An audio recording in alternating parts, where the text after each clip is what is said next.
Hello दोस्तों, कैसे हैं आप सब लोग। कृष्णा क्लासेस में आपका स्वागत है। आज मैं आपके लिए नया टॉपिक लेके आया हूँ, छंद। जो कक्षा 12 में जो महत्वपूर्ण टॉपिक है, जिसमें हम काव्य सौंदर्य को प्रस्तुत करते हैं, उसमें छंद प्रयोग में लिए जाते हैं, उसके बारे में आपको बताऊंगा। और कक्षा 12 के लिए एक महत्वपूर्ण वीडियो है, जिसमें मैं एक बिल्कुल शॉर्ट ट्रिक के साथ बताऊंगा। और दो जो छंद है आपके कक्षा 12 में, चौपाई और सौ चौपाई और दोहा, ये आपके लिए दो महत्वपूर्ण छंद हैं, जिनके बारे में मैं आपको बताऊंगा। तो सबसे पहले अपन इनके बारे में पढ़ने से पहले मैं आपको बता दूं कि छंद क्या होते हैं। तो परिभाषा मैं आपको बताना चाहता हूं कि परिभाषा यह है इसकी कि जब वर्णों की संख्या, ठीक है दोस्तों, वर्णों की संख्या यानी उसमें वर्ण कितने हैं, वो किस क्रम में लिखा है और इसमें कितनी मात्राएं हैं, वो गणना के आधार पर, ठीक है। और यति गति, यति का मतलब होता है कि वो कितनी गति, यानी देखो यति और गति, गति का मतलब होता है जहाँ पर विराम, ठीक है। और यति का मतलब होता है लय, वो किस लय में है। और गति का मतलब होता है विराम, कहाँ पर विराम चिन्हों का प्रयोग किए गए, तो उनको ध्यान में रखकर पद्य की रचना की जाती है, उसे हम छंद कहते हैं, ठीक है दोस्तों। अब इनके लिए आपको छंद पहचानने से पहले आपको मैं ये बता दूं कि लघु और गुरु वर्ण जो होते हैं वो होते हैं लघु और गुरु वर्ण। अब लघु वर्ण जो होते हैं उनमें आपको एक गिना जाए, यानी कि छोटी मात्राएं जो होती है, जैसे अ ई छोटा ऊ है ना, री, ये सारी जो मात्राएं हैं वो छोटी मात्राएं, यानी इन्हें हम एक ही गिनते हैं, ठीक है। तो इसका जो चिन्ह होता है वो इसी प्रकार का होता है। गुरु मात्राएं जो होती है वो बड़ी मात्राएं, हमेशा दीर्घ मात्राएं, जिसे हम कहते हैं दीर्घ, ठीक है दोस्तों। और इन्हें हम कहते हैं ह्रस्व, ठीक है। तो ये दीर्घ और ह्रस्व जो मात्राएं होती है, दीर्घ यानी कि बड़ी मात्राएं, आ ई उ, ये सारी जो जितनी भी बड़ी मात्राएं, और ये अनुस्वार और विसर्ग, ये सारी मात्राएं गुरु वर्ण में आएंगी। अब गुरु वर्ण को हम किस प्रकार से दर्शाते हैं, देखो लघु को तो हम इस प्रकार से दर्शाएंगे, लघु मात्राएं जो है उनको हम इस प्रकार से देंगे, और जो गुरु है उनको हम इस प्रकार से दर्शाते हैं, ठीक है दोस्तों। तो मैं आपको ये पहले बता चुका हूँ, और जिस प्रकार हम जब काव्य देखेंगे तो उसमें हम देख लेंगे। तो मैं आपको बता दूँ, जो छंद हैं वो दो प्रकार के होते हैं, एक होता है सममात्रिक और दूसरा होता है अर्ध सममात्रिक। कौन कौन सा, सममात्रिक और अर्ध सममात्रिक। उन दोनों में से हम एक छंद पढ़ेंगे जो आपके 12th में काम आने लायक जो है दो प्रयोग किए गए हैं, उन दो को हम पढ़ेंगे। कक्षा 12 के जो महत्वपूर्ण छंद हैं जो पूछे जाते हैं आपके एग्जाम में, मैं आपको वो बताने वाला हूँ। एक है आपके चौपाई और दूसरा होता है दोहा।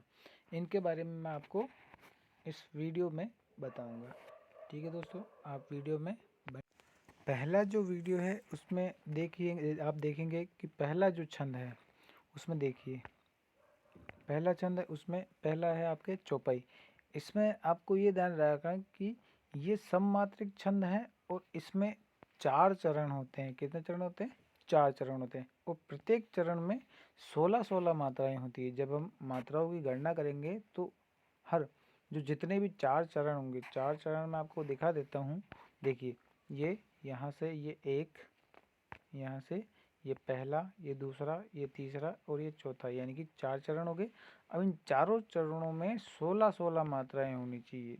तब अगर इसमें 16-16 मात्राएं होंगी तो ये आपका कौन सा छंद हो जाएगा, चौपाई। चौपाई यानी 4 तो इसमें चरण है और उसमें 16-16 मात्राएं। अब मैंने आपको मात्राएं गिनने का तरीका बताया था कि जो एक मात्रा का जो वर्ण होगा, यानी छोटी जो मात्राएं होंगी उन्हें एक गिना जाएगा, और जो बड़ी जो मात्राएं होंगी उन्हें हम 2 गिनते हैं, ठीक है दोस्तों। तो जैसे अपन गिनना स्टार्ट करते हैं, यहाँ से देखना, यहाँ से ये मैंने कुछ उदाहरण लिखा है कि जैसे देखना है, यहाँ पे मैं बता देता हूँ आपको कि यहाँ से ये ज एक छोटा है, ये भी एक है, ठीक है, छोटी मात्रा, ये भी एक है। और ये नू, ये मैंने कहा था छोटी मात्रा एक गिना जाएगा, ठीक है। अब यहाँ पे देखिए माँ, मैं आ की मात्रा यानी बड़ी मात्रा, इसलिए हम इसे 2 गिनेंगे, ठीक है। अब ये एक हो गया, फिर ये में आ की मात्रा 2 हो गए, ठीक है, ये एक हो गया, फिर ये छोटा है एक हो गया, ये एक हो गया, और ये 2 हो गए, ये एक और ये एक। अब इनको अपन गिनते हैं, देखो 1 2 3 4 5 6 7 8 9 10 11 12 13 14 15 और 16 मात्राएं आ रही है। मैंने आपको कहा था पहले ही कि इसमें 16 मात्राएं आएंगी। ठीक है, जैसे हम इसमें देखते हैं जय कपीसु तिहु लोग हो जाएगा। इसमें देख रहे हैं यहाँ से अपन गिनते हैं 1 2 3 4 5 6 7 8 9 10 11 12 13 14 15 और ये 16 मात्राएं। ठीक है, इसी प्रकार आप आगे भी गिनेंगे तो सब में 16 मात्राएं। फिर भी मैं आपको बता देता हूँ कि ये देखिए 2 मात्राएं हैं यहाँ पे, ये 1 2 ये 3 4 5 6 7 8 9 10 11 12 13 14 15 16 मात्राएं हैं। अब यहाँ पे मैंने आपको बताया था, यहाँ पे मैंने ध्यान रखने के लिए मैंने बताया था जो अंग होता है अनुस्वार और विसर्ग, इसमें हमेशा ये दीर्घ होती है, इसलिए इसे 2 गिना जाता है। तो यहाँ पे हम 2 गिनेंगे, 2 3 4 5 6 7 8 9 10 11 12 13 14 और 15 16। ठीक है, तो 16 मात्राएं होगी सब में, चारों चरण में 16 मात्राएं हैं। तो ये आपका जो कौन सा छंद है, आपका चौपाई छंद है। इसमें आपको ये गिनना है कि सब में 16 मात्राएं होंगी। ठीक है दोस्तों, वीडियो अगर पसंद आ रहा है तो आप लाइक और सब्सक्राइब जरूर करें।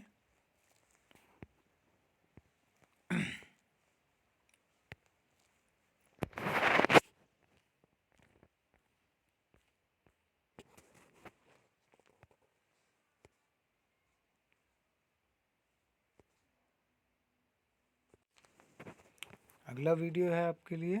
तो अगला जो आपके छंद है वो है दोहा। अब दोहा इसमें आप किस प्रकार से गिनोगे, देखिए दोस्तों, दोहा जो छंद होता है इसमें यह अर्ध सममात्रिक छंद है। इसमें 4 चरण होंगे, इसमें भी 4 चरण होंगे। पहले और तीसरे चरण में ध्यान रखना दोस्तों, पहले और तीसरे चरण में 13 मात्राएं होंगी, और तथा दूसरे और चौथे चरण में, यानी कि दूसरा और चौथा जो चरण है उसमें आपके 11 मात्राएं होंगी। ठीक है, तो अब अपन उदाहरण के लिए मैं आपको गिनना उदाहरण दे करके मैं बता देता हूँ। ठीक है, यहाँ देखिए मैंने लिखा है उदाहरण, इसमें आप ध्यान देखना।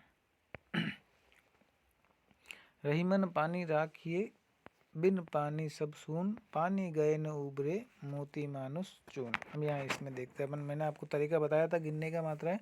ठीक है, यहाँ से अपन गिनते हैं, देखना ये 1, ये छोटी मात्रा है इसलिए 1 छोटी है, 1 1, ये आ की मात्रा बड़ी है 2 हो गई। ठीक है, ये भी बड़ी है तो ये भी 2 हो गई। ठीक है, ये भी बड़ी, ये भी 2 हो गई। ये छोटी है 1 हो गई, ये बड़ी है तो 2 हो गई। अब यहाँ से गिनता देखा 1 2 3 4 5 6 7 8 9 10 11 12 13। ठीक है, मैंने आपको कहा था 13 मात्राएं होगी। पहला आपका जो देखिए, ये आपका मैंने क्या कहा था कि पहले और मैंने कहा था कि भाई पहले और तीसरे चरण में। ठीक है, पहले और तीसरे में, यानी कि पहला चरण ये आपका ये पहला हो गया और ये हो गया तीसरा। तो इसमें कितनी कितनी मात्राएं होगी, इसमें 13 होगी, इसमें भी 13 होगी। और दूसरे और चौथे में कितनी बताई थी मैंने, 11 मात्राएं। ठीक है, दूसरे और चौथे चरण में, यानी कि ये आपका दूसरा और ये आपका चौथा, इनमें दोनों में 11 मात्राएं होंगी। देखते यहाँ तो 13 हो ही गई थी। ठीक है, यहाँ देखते हैं अपन 11 होनी चाहिए। तो यहाँ देखिए छोटी मात्रा है 1 है, ये भी छोटी है 1 है, ये बड़ी है 2 मात्राएं हैं, ये बड़ी है 2 मात्राएं हैं, ये 1 है, ये 1 है, ये भी बड़ी है इसलिए 2 है, और ये 1 है। अब यहाँ से गिनते हैं वापस 1 2 3 4 5 6 7 8 9 10 और 11 मात्राएं हो रही है। ठीक है दोस्तों, यहाँ वापस गिनते हैं, यहाँ इस जो तीसरा जो है इसमें 13 मात्राएं होनी चाहिए। यहाँ से देखते हैं अपन, ये देखिए ये 2 है तो 2 हो गई, ये 2 हो गया, ये 1, ये 2, ये 1, ये 2, ये 1 और ये वापस 2। ठीक है, तो ये हो गया 2 4 5 6 7 8 9 10 11 और ये 12 और 13, ये 13 मात्रा हो गई। और वापस इसमें देखते हैं 11 होनी चाहिए, तो ये हो गई हमारी यहाँ से 2 2 4 2 6 7 8 9 10 और 11 मात्राएं। ठीक है दोस्तों, ये अगर आपको वीडियो पसंद आए तो इस वीडियो को लाइक और सब्सक्राइब ज़रूर करें। धन्यवाद, शुभ रात्रि।